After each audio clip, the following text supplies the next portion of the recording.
തൊഴിലാളി ദ്രോഹ നടപടിക്കെതിരെ INTUC secretariat March നടത്തുകയാണ്. VD സതീശൻ MLA ഉദ്ഘാടനം ചെയ്തു.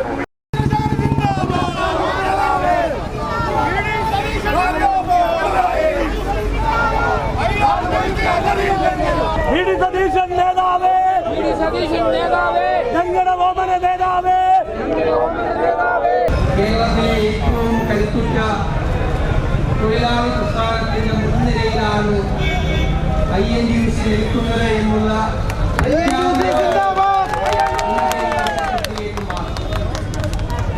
കേരളത്തിൽ കഴിഞ്ഞ 8 വർഷക്കാലമായി അധികാരത്തിലിരിക്കുന്ന പിണറായി സർക്കാർ കേരളത്തെ തൊഴിലാളികളോട് എത്ര ദ്രോഹകരമായിട്ടാണ് പെരുമാറുന്നത്.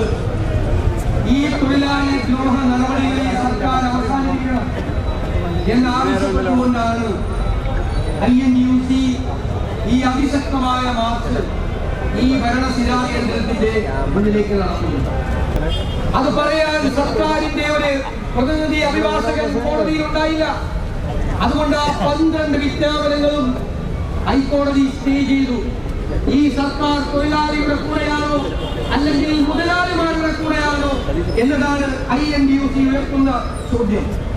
എന്താണ് കേരളത്തിലെ പൊതുമേഖലാ സ്ഥാപനങ്ങളുടെ സ്ഥിതി? സംസ്ഥാന പൊതുമേഖലാ സ്ഥാപനങ്ങൾ KSRTCയുടെ കാര്യം പറയണോ? വലിയ ദീർഘനാളായി ഷെഡ്യൂളുകൾ വെട്ടിക്കുറയ്ക്കുന്നു. ഒരു ഏറ്റവും പ്രധാനപ്പെട്ട സാധാരണക്കാരനെ ബാധിക്കുന്ന ഒരു പൊതുമേഖലാ സ്ഥാപനം തകർച്ചയിലേക്ക് കൂപ്പുകയാണ്.